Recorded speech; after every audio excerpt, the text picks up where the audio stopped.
10-4, John 12. Harry, I'll be at Collinwood a little longer than I expected. Right.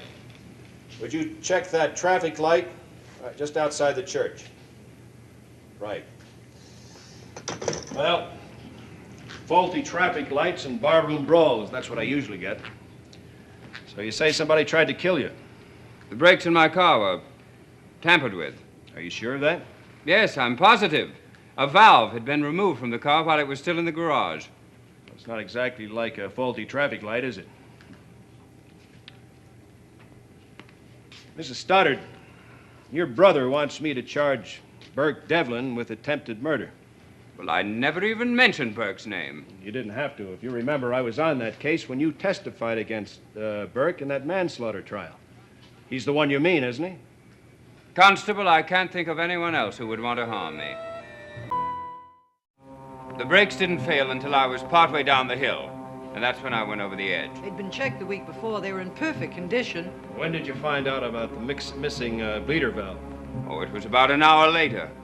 It couldn't have fallen off, Mr. Carter. It had to be removed by a pair of pliers or a wrench. Was my phone out of order? Well, I don't understand. That's what I mean. You're a sensible man, Mr. Collins. Now, why did you wait 12 hours before you called me? Well, I wanted to see Burke myself first.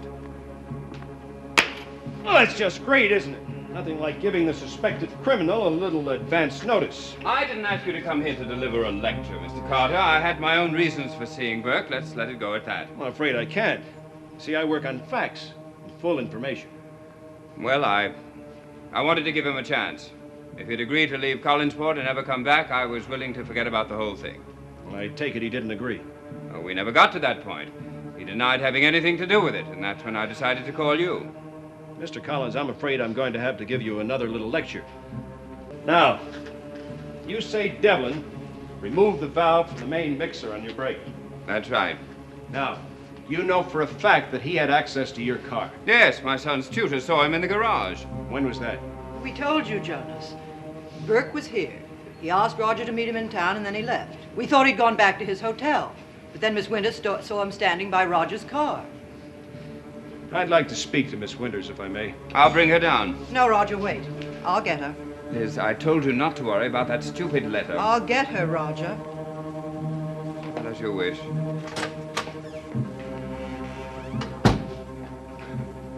My sister has a whim of iron. She's a fine woman, Mr. Collins. Mr. Devlin was standing next to Mr. Collins's car, and he had a wrench in his hand. A wrench? That's pretty conclusive, isn't it? Did he give any explanation for the wrench? I've already told Mr. Collins. Mr. Collins doesn't wear this badge. I'd like you to tell me. He said he had found it on the front seat of the car. Well, I had driven the car earlier that day, and I hadn't left any wrench on the front seat. Mrs. Stoddard, you think you could tell your brother to allow Miss Winters to answer my questions, Carter, please? we're wasting time. She told you that she heard the engine hood slam shut, and then she saw the man holding the wrench in his hand. What more do you need? I didn't hear anything about an engine hood. I thought she said she heard the car door slam. Well, that's what I thought I heard. Well, it could have been the hood. It could have been is hardly fact, Mr. Collins. What did he do then? Well, he said he was looking at the car because he was thinking of buying one like it. And then he left. With the missing valve in his coat pocket. Roger could have been killed. I know.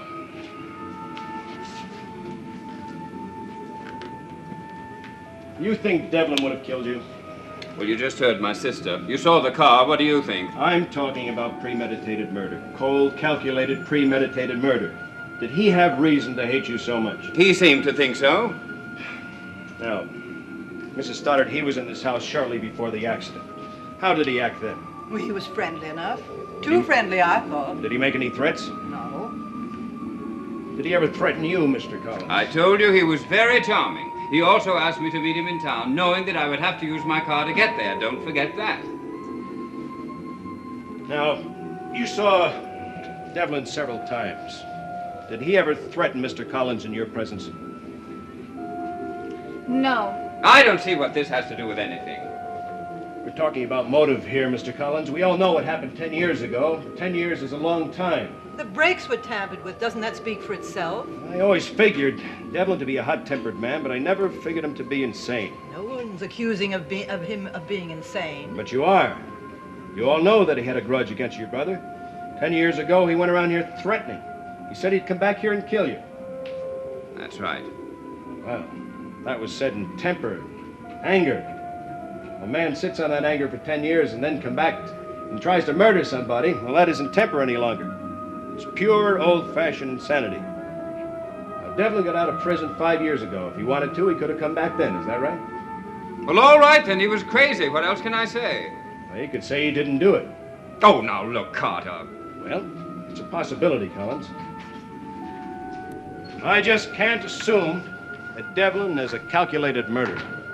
Neither can I. What I meant was, when he denied it, I was there with Mr. Collins. And I'm sure he was telling the truth.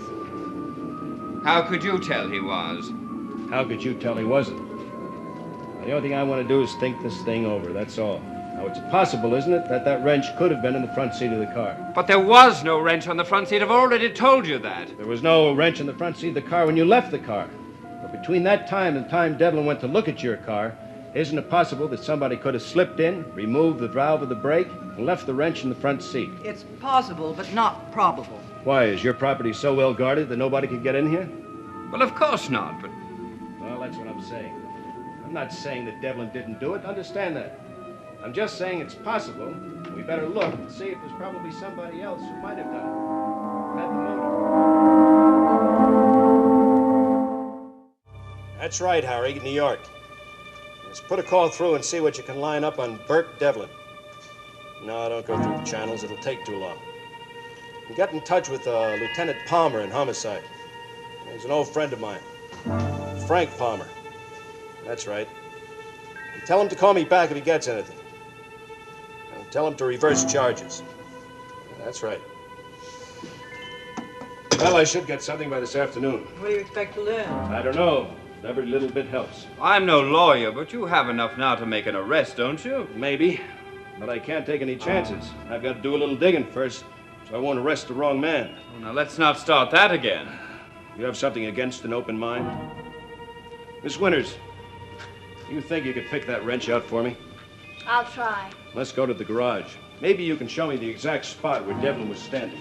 All right. I'll go with you.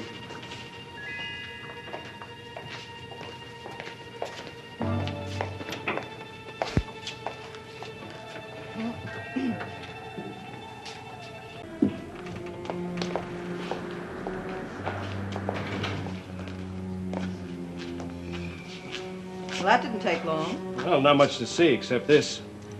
Hello, young fellow. What's your name?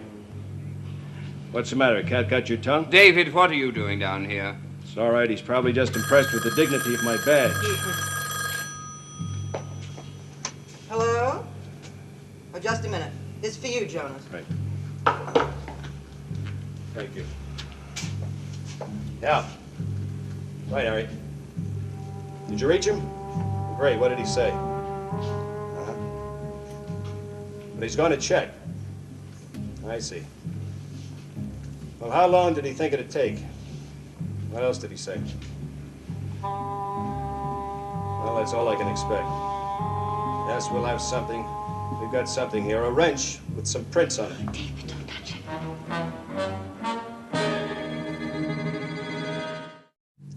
Now, will you just sit tight, Harry? Right. I'll be bringing it back to the office in a couple of minutes. Right, okay. Goodbye.